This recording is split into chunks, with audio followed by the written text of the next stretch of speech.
Hello, Aquarius, and welcome to Soul Guidance with Adriana. I am a spiritual life coach and I help you choose growth. We're doing things a little differently today. I have an animal oracle deck and we'll look at your theme for your reading through this card.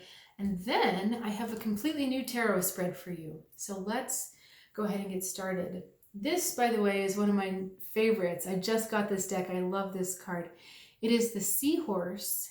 And the message is equality. So this is a little sea nymph. This is Neptune, the god of the sea. And then we've got seahorses on the other side.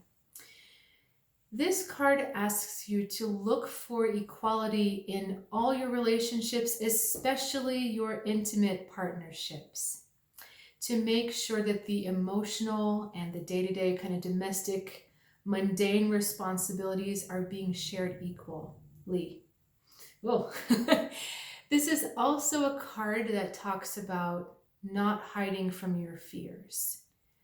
And you may be afraid to ask for more equality. You may be afraid to point out an inequality, or you may be really afraid to face what's actually in front of you. But this card also reminds you that you attract what you're resonating with. So if you have been in a place of inequality for a while and you haven't been doing anything to shift that within you, of course you're going to keep attracting it. But once you make that shift inside yourself, then the universe can start to bring different experiences in for you. Okay, let's get started with your reading. We're starting with the Wheel of Fortune, and I want to look where we're headed. The two, this is interesting, Two of Roots. Twos always, to me, talk about partnerships, which was the big theme of your card here. Partnerships, equality. Wheel of Fortune says to me that the conditions are right for change. The conditions are inevitable for change. So this is the moment. It is time to seize this moment as okay, this is divine timing talking to me. It's time to ask for something different. And I see you headed for equilibrium, the give and take, balance, equal give and take. Making sure to look at situations not by just how it affects me, but how it affects us. How does it affect our partnership? How does it affect our group? The Wheel of Fortune says to me that definitely energy is going to start shifting. Definitely energy is going to start moving. But unless you're conscious about where you are and what you want, you could easily get kind of caught up in circumstances unfolding a different way. This particular card emphasizes the stickiness of the spider web, and how if you're unaware, you can just get caught in the threads of destiny, or you can get caught in the threads of changes that you don't really understand. But we were given this idea here that you're needing to look for a deeper equality in your partnerships, a deeper sense of balance, and a reciprocal give and take. What's going on above is echoed below. Even though the fox is taking a rabbit, a new rabbit is coming into the den. So nothing is really lost.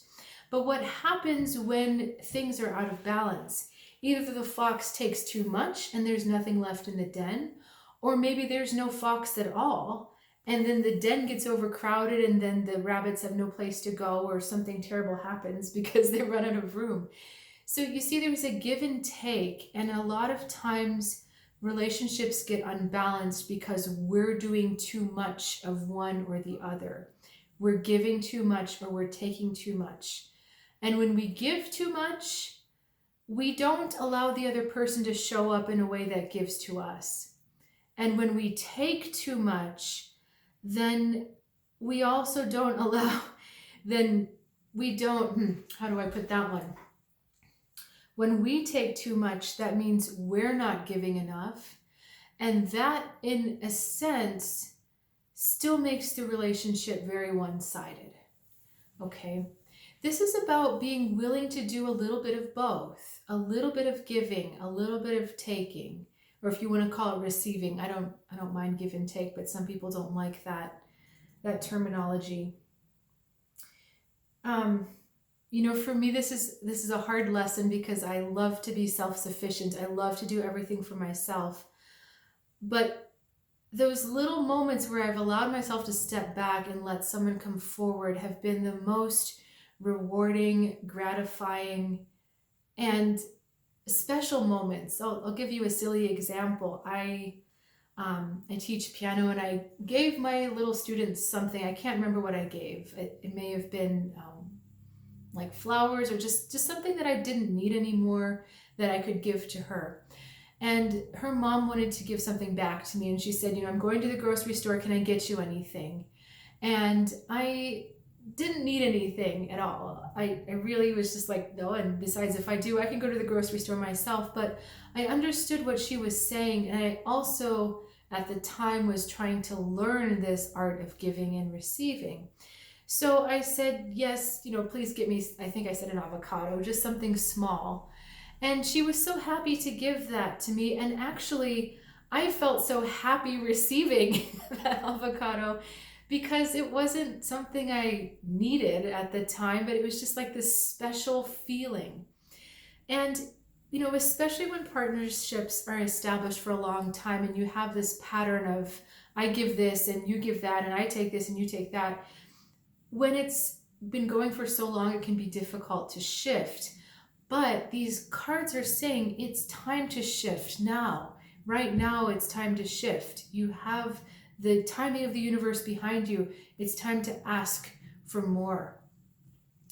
Okay, healing energy coming in, celebration, total support and acceptance for what you're doing, as well as the joy of contributing to a community, the joy of contributing to a group. And what I love with this is that as you build that contract with the other person, as you flesh that out and you refine it, then you see we have a growth. Then you start to bring that knowledge out into the community, into a group. So you bring that energy of balance now into a place where more energy can combine together. So what's really interesting is 10 is actually a 1. 1, 2, 3. All of this is happening in a sequence. Okay? I'm going to look at your healing message. Come on, one card. Father of Roots. Where are we going with this one? The balance of above and below. What you receive, but also what you take. So he's got this food for him underground, but he's also receiving, the blessing of the air, the blessing of the sky.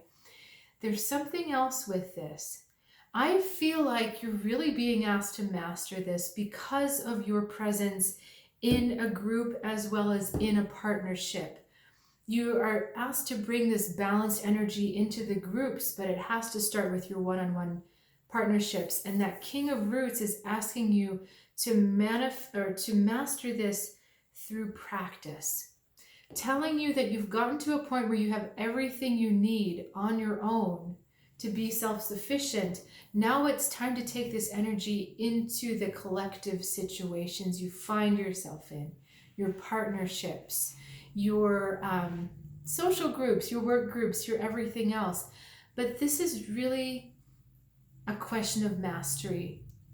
Are you going to walk through the fear of the unknown? Are you going to walk through the fear of overcoming a long-standing pattern to reach that place of mastery? Because again, this is timing. This is the right timing for you. Last thing I want to leave you with, this is card number 14, which is a 5. So 1, 2, 3, blank, 5. We're missing 4, and the energy of 4, especially if it comes to us as 22, is the master builder. So we're looking for you to master this, to build these new types of relationships as the foundation for your future. All right, Aquarius, thank you so much for joining me and sharing your time and energy. I look forward to seeing you next time, and have a great week.